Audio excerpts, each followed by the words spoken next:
The last 2 weeks, I've shared with you 6 simple cone weave drills and 7 dribbling drills that you must master, giving you 13 drills in total. And I could feel it. Some of y'all thought it was a piece of cake, huh? Well, let's see just how good you are. These 8 cone weave drills are more challenging than the 6 I showed you just 2 weeks back.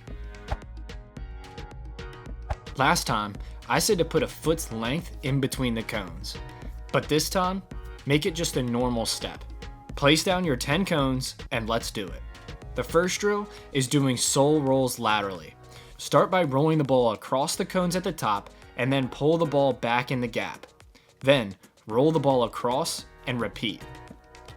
This one is one of the more simpler drills I have for today, but it is a good warm-up to get your touch and footwork sharp before it gets more challenging. Next up, we're doing more ball rolls, but this time we're moving forward with the ball and then backwards coming back. This drill will help develop your awareness, in particular when you're going backwards.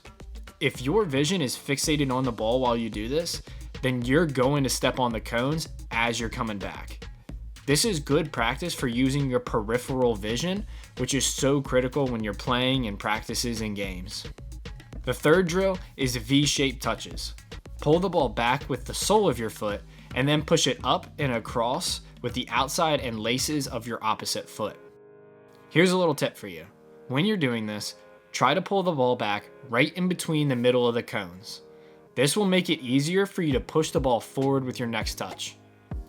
As you can see, the angle allows for you to take your touch forward without hitting the cone, whereas if you don't take your touch in between the cones, then you're going to have to take your touch more flat, and then you might even have to take another touch forward after you get through the cones.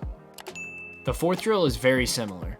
We're doing the V-shaped touches again, but this time we're using the inside of your foot to push the ball across the cones. This is a fun dribbling pattern which becomes really enjoyable to do as you improve and it becomes silky smooth. Oh, and for all of these drills that I've shown you and that I'm going to show you in this video, do 5 or 6 sets of them before moving on to the next one. Next up, we're turning sideways again, and it's starting to ramp up in difficulty. For this one, take a touch across the bottom of the cones with the outside of your foot, then up with the inside of your other foot. Then do the La Croqueta move before pulling the ball back and repeating. This one will really challenge your coordination and foot speed as you try to quickly navigate through the cones.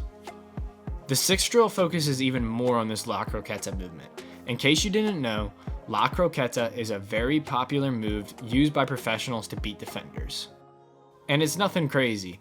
It's just a snapping movement, taking the ball from the inside of one foot to your other foot. When pairing that with a nice little shoulder drop, it is a very effective skill, and it's one that you need to master. If you don't believe me, watch some of these professional players do it.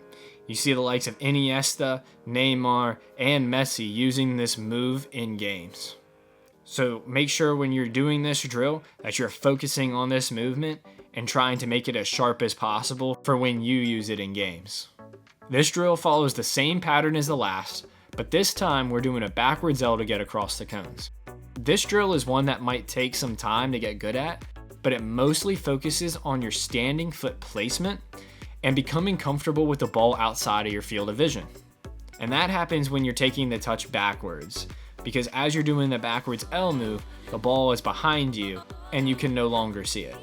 This drill will help you become more confident in your awareness. And this awareness is how you feel your body in space, as well as just knowing where the defenders are at all times and where the ball is as you're playing. For the last drill, we're going lateral again. And this time, we're doing the La Croqueta movement each time to get across the cones. Really focus on taking these touches as quickly as possible, since that is what will make you a better dribbler in games. Using these drills for training will give you thousands of touches with all the surfaces of your feet in about 30 minutes. And if you're a beginner or a young player, I cannot stress the importance of getting lots of touches in you improving as a player. The sheer volume and hopefully quality of these touches from these drills I showed will help you improve so much. If these drills are a little too challenging for you, that's okay. We all started our playing journey from somewhere. For now, I'd recommend watching this video because it has some drills to help you get started. Thanks for watching. Please like the video if you've enjoyed it. Peace.